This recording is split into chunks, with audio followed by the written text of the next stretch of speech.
Welcome back, everybody, to HTX Live on Chain. My name is Darko, your host this evening, and tonight we are joined by a very, very special guest. We have Kisan Lin from Mindverse AI, the co-founder and COO. Kisan, welcome to HTX World on Chain. How are you feeling, my sister? Feeling great. Thanks, Darko, and thank you everyone for joining this channel. And really glad to be here to meet everyone. Yes, indeed. And thanks to everybody watching from all around the world via the official HTX app, via the official HTX DLub, and via the official Crypto Tonight's YouTube channel. Welcome aboard. Let us know how you're feeling. Which country are you watching from? And give us the horns in the live chat box. Yeah. All right, so tonight we're talking about AI x decentralization. Welcome to the future. So tonight I will be picking Kisan's brain a little bit.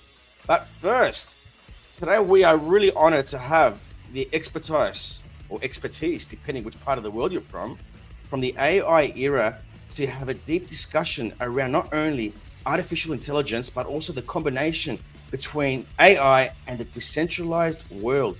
So be ready, people, and take notes. Once again, welcome, Kisan. May I please invite you to do a quick introduction to the audiences in the live chat who are meeting you here for the very, very, very first time.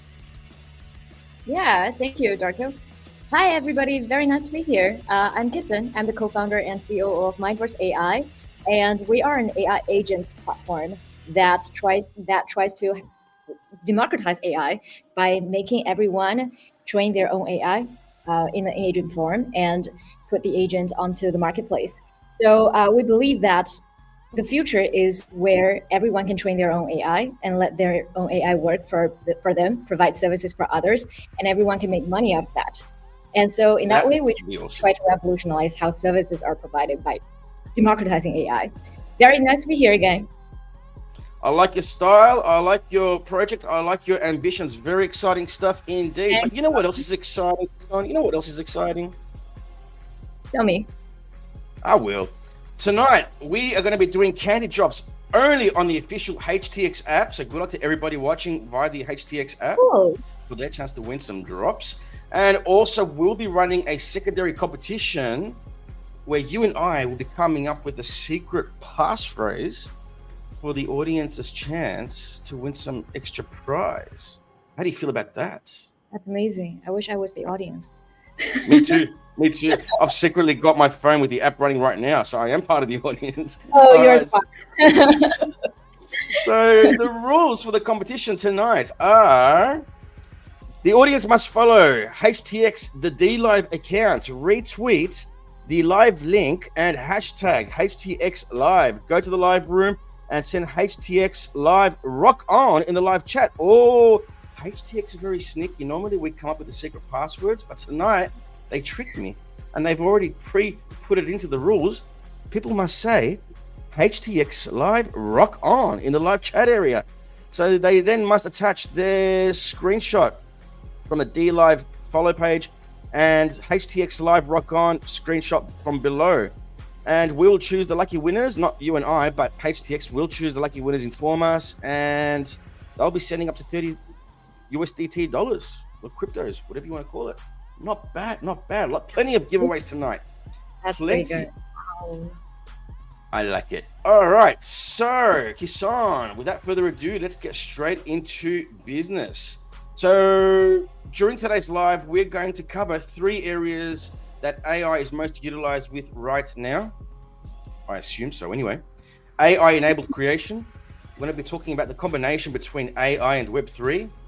The solutions of deepfake and that everything that's brought with AI, and anything else more that we want to discuss, Kisan. We will talk about anything and everything. So the question is, are you ready? I guess so. I guess so too.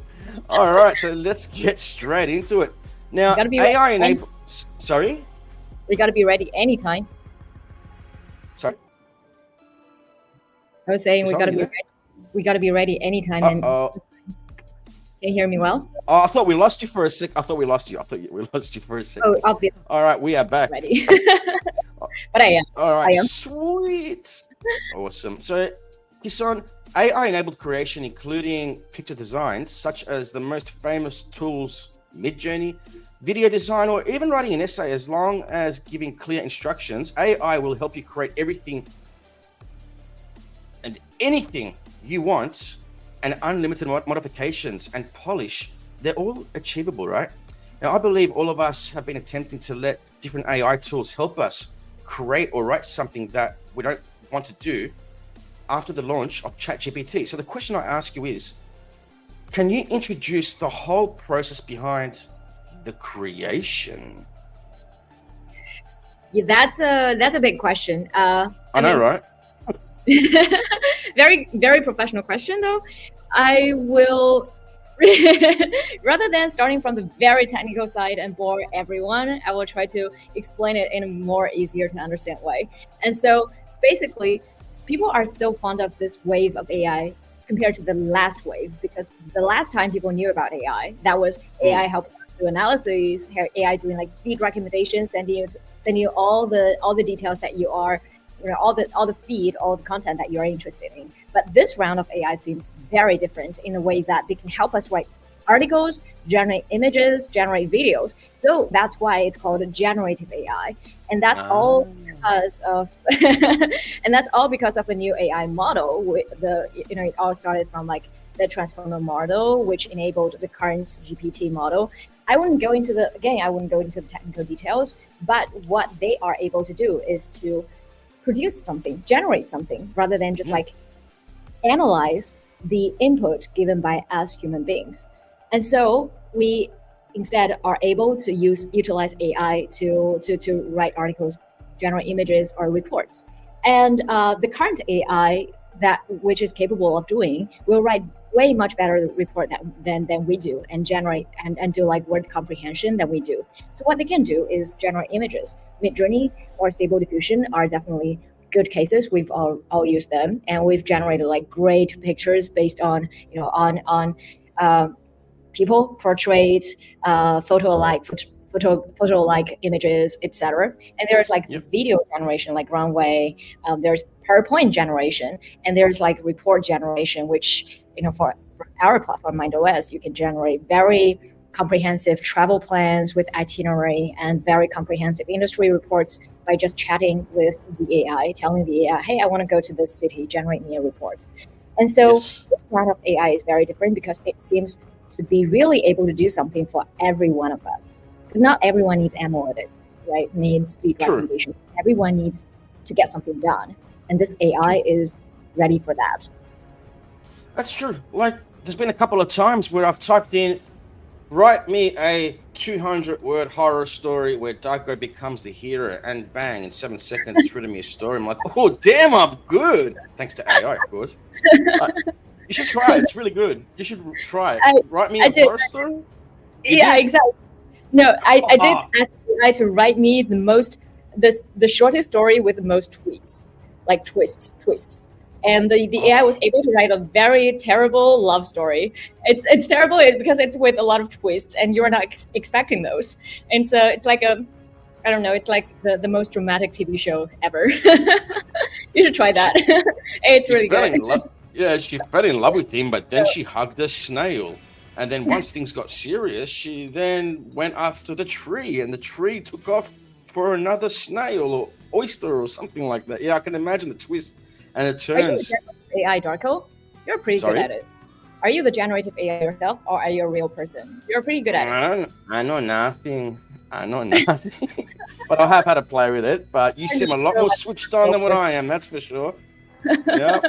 And by the way, AI is very good at generating avatars as well. And this is relevant for the Web3 community because you used to buy a lot of NFT, PFP photos, right? Profiles. And nowadays we see more and more NFT projects with their PFP generated by AI.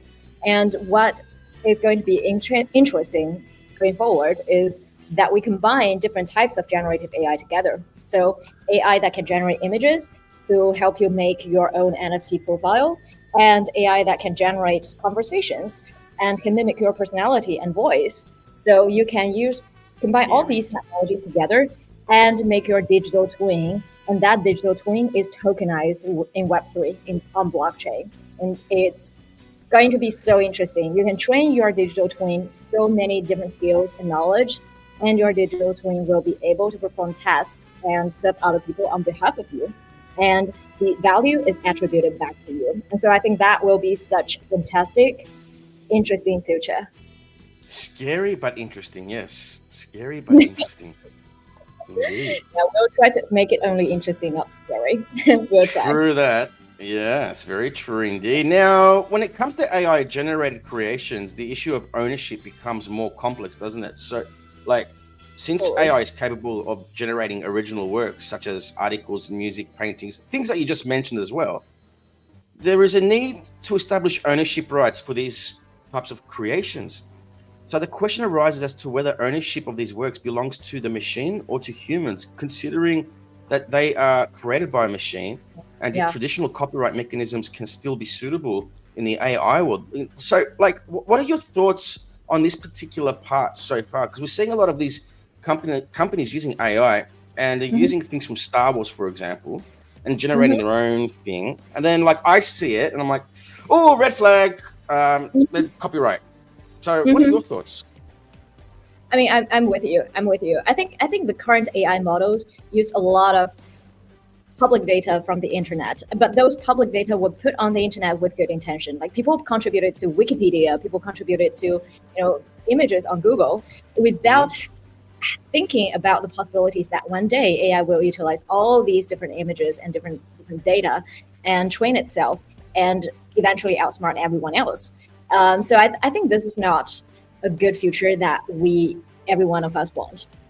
So you see a lot of companies nowadays are closing out their API. So traditionally, OpenAI used a lot of data from Reddit, from Twitter, and nowadays you see like Twitter and Reddit are closing out their API, not allowing everyone to like fetch their data and train the models, which I think is not healthy as well, because the world is not only about LLMs, but there are a lot of interesting third-party tools that enable creators to create content much more easier with the API, and monitor the content at the same time, right? So I think there needs to be a better way of doing things, rather than just like black and white. Either we open all the API and let LLM copy all the data from the public world and train the LLM without giving something back to everyone who contributed to the data, or closing off everything and not let anyone use anything. Either world is bad.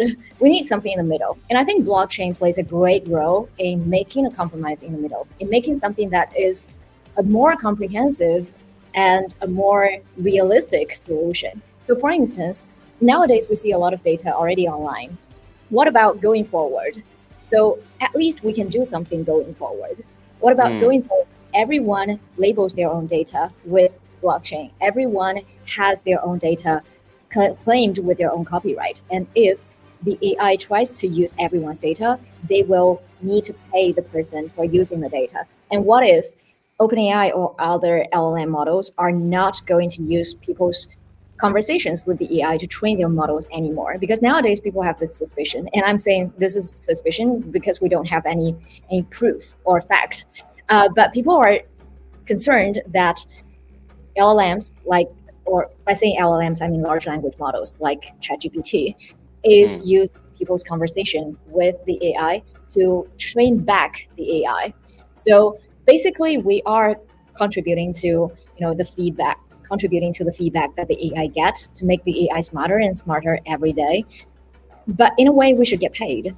And so what if going forward, the companies like large language model companies use people's data, can pay back people in some sort of ways? And I think this is something that a third-party company or a Web3 project can really help with. And so I think there's some solutions in between. Yeah, so speaking of Web3 now, currently the concept of AI and blockchain is very popular and gaining traction, but a lot of the Web3 companies are actively giving a shot at the AI era with blockchain tech. So what kind of problems that the blockchain can help us solve or speed up during the development of AI, so to speak? Oh, a lot. So let me start from the very upper side of the value chain, and then go to the downside of the value chain. So the upper side of the value chain, for AI to be trained, this wave of ChatGPT AI is very different from the traditional large language models or machine learning models in a way that it allows human, to give feedback, to label those data. And so traditionally, people think that AI is like a black box where I put in a lot of data and the AI will just be able to comprehend those data and guess the possibility of what word comes next, given this word comes here. So, this is just like a data game, an algorithm game. When we give enough data and then we give one word, the AI will be able to guess the likelihood of the next word. But the thing is, this works sometimes, but it doesn't work all the time. People still need to give the AI feedback, just like how we train our kids, right? Like we train our kids, hey, this is the right value. This is the wrong value. These answers are both fine, but this one is better than that one. So the kids will keep learning and keep getting better and keep being more and more aligned with our value. And so I think the way that we train AI in this situation is the same. So OpenAI trains their AI with a lot of human feedback, and that requires a lot of human labeling.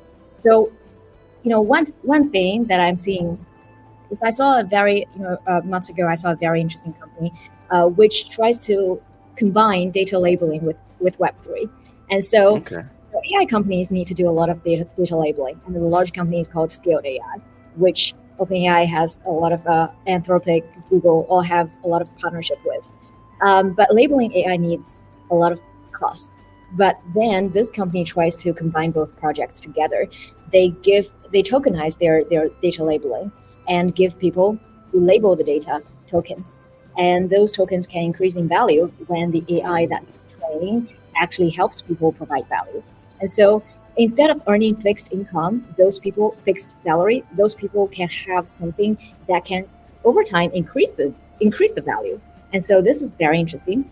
And second thing which I see is interesting is when we combine Web3 to help with value attribution for AI. So as you said, current AI doesn't solve the copyright issue. There are still a lot of copyright issue with the usage of data, so much of it. And Hollywood people just went on strike months ago because of the same issue. And I think this will happen more and more. There will be people who are in AI, so like South Park launched an AI episode, right? But there are also people who are against the approach. And I personally think Web3 can help in the way that when we bring all the creators onto the blockchain and creators are able to secure their attribution with the mark of blockchain, then whenever people are using their copyright, using their creation, has to pay them in sort of way, and has to be, at least attribute value back to those creators. This will be the right future that we are heading into. Now, the problem with that is the blockchain currently is just a small chunk of the world compared to the whole economy, and compare the number of users in the blockchain to the whole users of the internet. And so we cannot guarantee that something which is verified on blockchain will not get misused outside of blockchain, still on the open internet. And so this is an issue that we think needs to be solved eventually, so that blockchain can really solve the issue from thoroughly. And so I think like if there are some companies which can solve this issue, maybe for instance, if you don't pay the creator or you don't attribute back to the value, then you cannot even see the creation in a complete way, something like that. Maybe there is another better solution, I don't know, but this is something that's very important. And another thing that will be important is how will AI facilitate more blockchain projects? Because we know nowadays blockchains already, like layer 1 chains, are already consuming a lot of energy, a lot of gas, and calculation on chain is very expensive, especially when it comes to like GameFi, when there are a lot of characters and scenarios needs to be made. And so AI might help in that area by bringing down the cost of human designers. So let's say if AI can make immersive content in a really low cost, if we make small models which can do like image generation in a specific way, then we can bring down the cost of GameFi a little bit by having people experience the real AI generated real-time content without suffering the very high cost of calculation. And this can make GameFi more interesting and have more people involved in GameFi. So I think that can be another way. And again, another thing is about deepfake. So current AI actually creates a lot of deepfake content, and so it's very hard to distinguish, what is created by AI and what is created by human. And I think if every piece of creation can be labeled with this is created by AI, or it can be, attributed back to the whole creation chain, there is a better way for us to distinguish the content made by AI versus made by human. Because this is concerning, seriously. When AI tries to make a content right now, we are okay with it because we can sort of know. But what if the next generation of large language models are trained with the Wikipedia content, and that piece of Wikipedia content is actually written by AI? And so generation after generations, it'll be very hard to distinguish the content made by AI versus made by human beings. And so that will be really concerning if even our history can be something different from what we understood. And I think blockchains should really getting to the way to start solving this problem right now. Now, you mentioned two very interesting points. First was deepfake, but more importantly, you mentioned South Park. Have you seen that episode, the AI one? Did you see it? Yeah, I saw that. It's pretty good, right? I haven't seen it. I want to watch it now. All right, I'll take your word for it. The content is more dumb, so much more dumb than any human-made content, right? Because we are still more creative than AI. we still make sense of the world, but that content compared with like real South Park episodes is still quite dumb. But because we didn't have much expectation on AI generated content before. And so we are quite surprised by seeing this. Wow, this is actually a full episode. And this story actually makes sense in some sort of ways. So as you said, AI-generated stories are getting so much better nowadays, right? And so that episode, I would say, if you're interested, go watch it. You'll be surprised.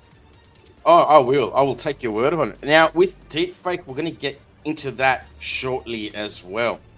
So before we do that, though, after artificial intelligence goes pretty much mainstream public, many people start predicting that everyone's going to own their own AI assist, which is an amazing narrative, as we mentioned earlier, and it's going to bring massive adoption without a doubt. However, when normal people still find it very hard to give effective order to cultivate the AI with our own unique style. So is there any tips or experiences that you can share to the audience, how we can cultivate our own AI assist? Like one day, most of us may let our own AI assistant go to work and earn the monies, the cash moolah for us. Or what do you think of the concept of AI assistant in general? Please hit me with it. It's so much to bear. It's so exciting, and still so much of the unknown here. Right. So listen, there are so many so-called AI agents platform, and I need to start with the concept, the difference between AI agents and AI models. So nowadays, when we are talking about AI models, that's the GPT model, the Llama model, all these like large language models, or Stable Diffusion, the image generation model that we are talking about. And fine-tuning those models, train those models with your own data, is very hard to access for everyone, even for medium-sized businesses, because that requires a whole engineering team to change the model, fine-tune, so-called fine-tune the model. And so when we are talking about training your own AI or creating your own AI personal assistant, we are talking about a model which is already fine-tuned by some platforms, and we try to make it easier for everyone with no code experience to train the AI with a few single prompts, or to upload their own images so that the AI will imitate their style, will actually look like them, or upload their voices so the AI will imitate their voices and upload their previous writings. So I'm sure you had a lot of episodes before. You can upload the transcripts of your previous episodes, and people will be able, and the AI will be able to comprehend, oh, these are the things that you care about, and these are the opinions on certain things that you have. And so if you upload these information, these pieces of information onto the AI. The AI should be able to imitate your style and to imitate your logic, your experience. And in that way, we try to make an AI that looks like you, sounds like you, and thinks like you. And those are the three pieces that I think is truly important for the AI to act like human beings. Now, what if it's just about an AI assistant rather than an AI copy of myself? If it's an assistant, that's simpler. We just need to, hire an assistant on the system, right? In the system. So what we are trying to make is that we are launching a personal assistant project where everyone can, by default, claim an AI assistant which can help them write emails, manage their calendars, or order pizza for them. But besides us, there are a lot of personal assistant tools available in the market right now. So for instance, Pi, developed by Inflection AI, is pretty good at accompanying everyone. So if you talk to Pi, they will be able to memorize what you talked to them before and give you quite a lot of emotional support. And that is pretty good. And if you are talking about AI assistant which can help you write or do like thinking together, then ChatGPT is quite good as well, because if you use ChatGPT to help you brainstorm about ideas, write about PowerPoint stories, and it could be a quite interesting tool. So those are the world of AI as personal assistant. And Bard is quite good too, given that Bard connects all the Google suites of apps. So it will be able to write emails, manage your Google Calendar, and even work on Google Documents with you, Google Sheets with you. So that's pretty sweet. Wow. And Microsoft has their own Copilot AI. So these are all AI assistants that we can already use right now. And in terms of AI agents or companionship or characters, then we have interesting platforms like Character AI, which already has millions of users on the platform. And on average, people spend more than 30 minutes a day on the platform. Can you believe that? Crafting AI characters and chatting with AI characters, because a lot of the characters are like game characters. And I can imagine later on, we can bring sort of the platform onto the Web3. And I'm already seeing a lot of Web3 projects mimicking character AI and allowing people to build AI agents, AI characters, and those characters are tokenized. And so whenever you build some interesting characters and people are interested in those and want to make stories out of those characters, they have to pay you. And that, I think, is really interesting stories, because nowadays we monetize on TVs, we monetize on images, on IP, but everything has to start from stories. And the story has to start from the original settings of a person's character.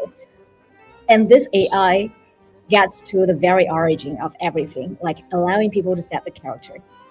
So we could in the future, at some point, you and me, create 100 Ask Me Anything interviews about 100 different topics, and we don't even record ourselves. Our characters will just create these 1 hour interviews, and then we can get advertising money for them, and we're making money in our sleep for creating videos that we never even put ourselves into. Yeah, it's already here. I'm the AI. I'm the AI. Like the real me is there. No, I'm kidding. It'll come soon. It'll come soon. So what I can tell you is right now, the conversation that AI can generate is very smooth already, but there are still problems here. So one problem is about the voice. Currently, there are only a few companies that can make the voice really smooth and natural. That sounds like human voice, because AI talk like this, but humans talk like us, right? We have emotions, we have different voice tones, and so the new ChatGPT model, actually newly released apps actually showed us capability of having really human sounded voices. And the new Pi from the Inflection also has the same voice. It sounds pretty much like humans. So we are close to that. And now the other thing that we are not close yet is AI generated motion. So we have companies like Synthesia, which is making those AI generated videos with a human on the AI avatar on the screen. And if you give some some transcript, they will be able to broadcast that transcript. But it's still not as lively as like human beings. We're able to make really interesting movements like here, right? And so I think it's still far from like looking really authentic. It still looks like AI, or that's someone that sits still, is not so lively. And so, but it is progressing quickly though, right? So quickly, yeah, it will have exponential growth. It already has. So expecting that in the next year, by the end of next year, we will see some videos come live with AI characters on the screen and talk like human beings. Wow. And that will be quite interesting. Yes, it will be very interesting. That I'm really looking forward to seeing. Yeah, and till now we need till then we need to enable like tipping on the platform so that people can tip AI, and all those tips go to the creator of the AI. That would be so cool. That'd be very cool. I like it. So next, let's talk a bit about the darker side of AI. Now, deepfake is also emerging from the water and in many ways. Can you give us an introduction for the people who aren't really aware of deepfake? What exactly is deepfake technology? Yeah, in a way, it's fake, right? So, for instance, this is me, and if I change my facial recognition, change my face, change my body, change my voice to another person's voice, and if I'm sure that people have seen a lot of videos like Elon Musk saying shit. Some of the videos are fake, and people have seen a lot of like videos or images of Trump. There was a very interesting set of videos of Trump going on the strike on the street, and those are deep fake photos, but they look really real because nowadays AI is so good at generating images, and the first thing that they can generate is within a complete image. They change some element of that image, and for instance, your face. And so it will be quite scary because they can then use a celebrity's face, change, and make it into pornography, and they can also make Biden or make Trump say something that they have never ever said, and it's really hard for people to distinguish whether it's real or not. I sometimes as well, and look at it if they are using some celebrity things, there is way for celebrities to sue them, right? Because if I haven't done something and I'm discovered of doing something, I can find it out easily because my fans told me. But what if there's like us normal people who gets very little? I'm not talking about you. I mean, you get a lot of attention, but I'm talking about myself, like who gets no attention. And if someone uses my photo to do something illegal, I will not know in most cases. And other people might know. And who knows what will happen. So this is going to be scary. And another thing that can be scary is when we extend the content of the internet. So for instance, like AI writing something and put it on the Wikipedia and with images, with videos, to make that thing look really real on Wikipedia. Who will be able to tell whether it's true or not? It's even with citation links. Unless you check every link it makes to see if it's real. But what if all the citation links are with content that AI made up as well? So if those happens, it's really hard. So I think the real concern about deepfake is people are not able to tell whether some content is real or not. And that's good. So on that note, how would we mitigate or distinguish such trickery? Does blockchain technology can blockchain technology help us solve this issue, or is it still in the unknown? I would say sort of, and that's the hope, right? That's the goal that we try to achieve. That's the thing that we hope to achieve. But it doesn't solve all the issue yet, because there are a lot of content online that's made with AI already, and it's very hard to source back to those content and let people label those content. So I think there are several solutions that people talked about, and some companies are trying to solve the way that they ask people to, label the data made by made by creators, or made by AI. So there's like labeling. Whenever AI generates some content, there is going to be a label going there, like this is made by AI. There is also companies which try to build this technology to help people distinguish whether this content is written by AI or is generated by AI or a real person. That's what I was going to ask you next. Yeah. Yeah, and so far it looks like it can solve some issues, because if you put the content out there, it can tell with like quite high accuracy whether this is generated by AI. But I mean, it's hard to have people's awareness, because every day we consume so much content, so much information. We rarely take out the time to put into the machine detection, like all the piece of content that we read, and think about whether, when AI generates a content, when someone with bad intention puts a content online with deepfake technology, they really don't have the intention to use that kind of tools to detect whether that content is generated by AI or not, right? And people usually don't have the awareness or time to do so as well. So it's rather can this technology cover all the piece of content online or not? If it doesn't, then there are still going to be a few pieces of AI generated content online that people don't know whether it's true or not. So I don't think any solution in the world right now that we can think of could potentially solve all the problems and make this issue like 100% safe. But I'm saying that we should still try, because this is a very critical issue. Indeed it is. Now, you've raised some excellent points here tonight, but I must ask, what is your vision of AI and Web3? It doesn't matter if it's a year from now, 2 years from now, 5 years or 10. What is your vision of AI and Web3, Kisan? Very good question. So, first of all, I want to claim that I'm not the person who wants to who are into like building a whole large language model and let everyone train this large language model, and eventually this single large language model outsmarts everyone, and everyone gets out of jobs and live on simply universal basic income. And so I'm not a fan of the world coin in a way that I think it proposes a too pessimistic future. Instead, I would like to propose a more optimistic future.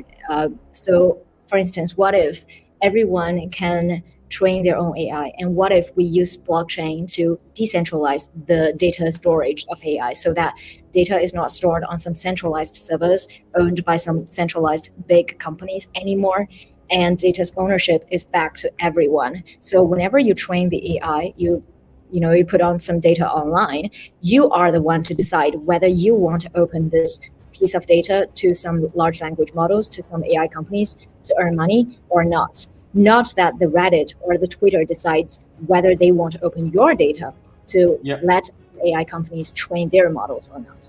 You should be the person to decide it. And so I think that is going to be the future, when we all have our own decision-making power to decide whether we will train AI with our own data, and if we do so, whether we want to share such data to other companies. So if we share, we make money out of that. And if we train our own AI and let our own AI provide services to others. So for instance, a creator can train their own AI, let the AI do art generation for them, for their audiences, and the creator can make money out of that.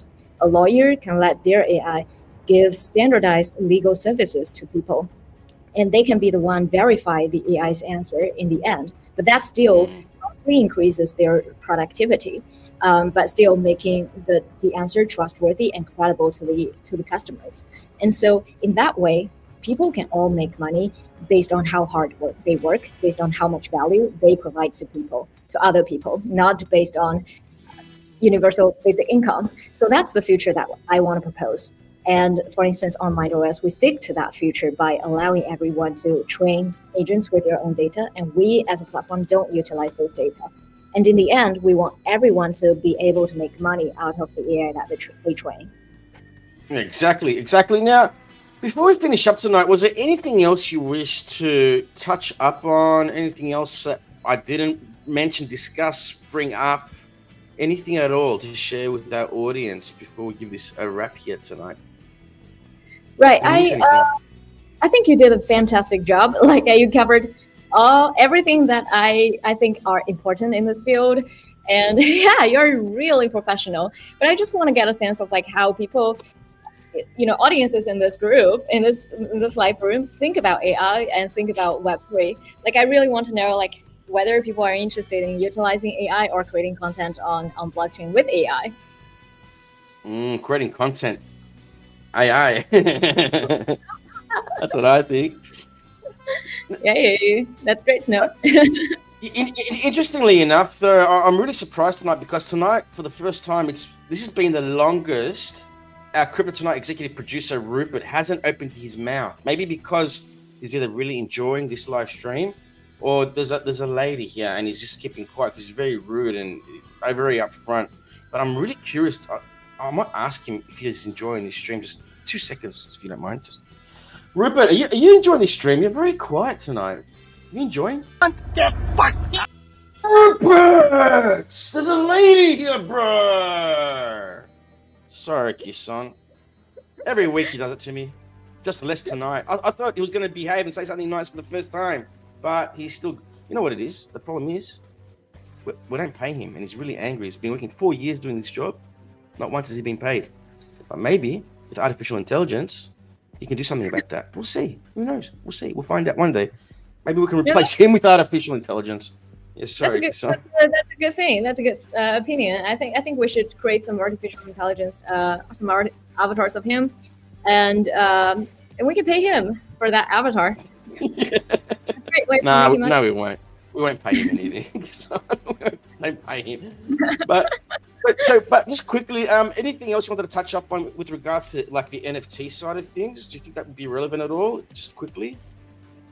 Oh yeah, I think one thing that would be interesting to see is going to be the increase of utility value on Web3, on blockchain community in general, because we traditionally see a lot of crypto trading in the Web3 area, and so I think AI can add value on that by helping people decide the trade strategy, by bringing all this relevant information to people. So current AI does a very good job in generating summaries, in understanding, comprehending content. And so we see companies like Manson or Kaito doing a great job in analyzing the information for people, for crypto traders. And so they're already doing that now, are they? Yeah, they are doing it. It's like a search for crypto. It's like the Robin Hood of crypto. Actually not Robin Hood, the Bloomberg of crypto, right? But using AI. Using AI, so you can search for all these company and NFT and crypto information, and you can use AI to summarize those information for you. So it's like a crypto co-pilot. I would say it's quite interesting. It's already happening. So co-pilot definition for everyone who's interested means that the AI sits together with you to help you analyze and generate information, so that it facilitates you for decision making. It makes it easier for you to make decisions based on a lot of information, comprehended information. And so there are already platforms doing that for the crypto world, and I think that will be quite value added. It's really like providing real utility. And something that can also provide utility in the future is, as mentioned, we try to make the GameFi even better, even less costly by bringing down the cost of like designers and all these like design generation with AI. So this can be interesting too. And another thing that can be interesting is, as mentioned, the character AI for crypto world, for Web3 world, by allowing everyone to create their own AI, and those AIs are with characters. Those avatars are designed by each person, each user, and we use blockchain to secure everyone's attribution. But we are going to see a lot of interesting stories based on those user-generated characters. And finally, I think one interesting thing could be the tokenization of NFT, or the tokenization of characters. So if we combine AI voice capability avatars, as well as AI generated avatars, as well as the conversation capability. So everyone, think about that. Everyone can have their own personal AI, but those personal AI can also be NFTs. And that will be very interesting. The more you train your own personal AI, the more it will increase its value. And so eventually, it not only can make money for you, but it also increases its own value. That would be an interesting concept, because eventually you can rent out your NFTs to someone else if they are interested. So let's say if I'm a creator, I train a very capable AI because he is able to learn all these credible sources from online. Then what I can do is I can rent that NFT to others to help others like newcomers to the Web3 field to make better trades based on my AI, and that will be interesting as well. So yeah, I think there's a lot of opportunities and collaborations between AI and Web3, and we as a company, MindOS, are very happy to collaborate with AI with blockchain projects to help facilitate their AI part. And so if anyone is interested, I'm always here to talk to you. Nice. Thank you so much for that. Very interesting. You are a world of knowledge, I must say. Thank you. I A lot of them came from no, I'm kidding. Yeah, you're all away here tonight. It's amazing. Really good stuff. So if people want to know more about what you know, where can they find you or your brand? Where can they go? Yeah, feel free to find my Twitter over there, KissenL. That's my Twitter handle. Or feel free to just contact me on email. So k@mindverse.ai. That's very simple. Mindverse is our company name, and it's k@mindverse.ai. Awesome. Thank you so much. And also big thank you to everybody watching from all around the world. If you enjoyed this stream, please smash that like button, subscribe, like, share, and retweet this episode. Make sure you share this video with your friends, your families, your neighbors, your pets. Share it with your worst enemies. But we all know you do not have any enemies because you are right here, right now, which makes you an awesome person. So without further ado, ladies and gentlemen, boys and girls, and 16 recently discovered genders, until next time, please be safe, be healthy, trade-wise. And once again, thank you so much for coming on board here, Kisson. Thank you, Darko. Thank you, everyone, for having me. And as always, rock on!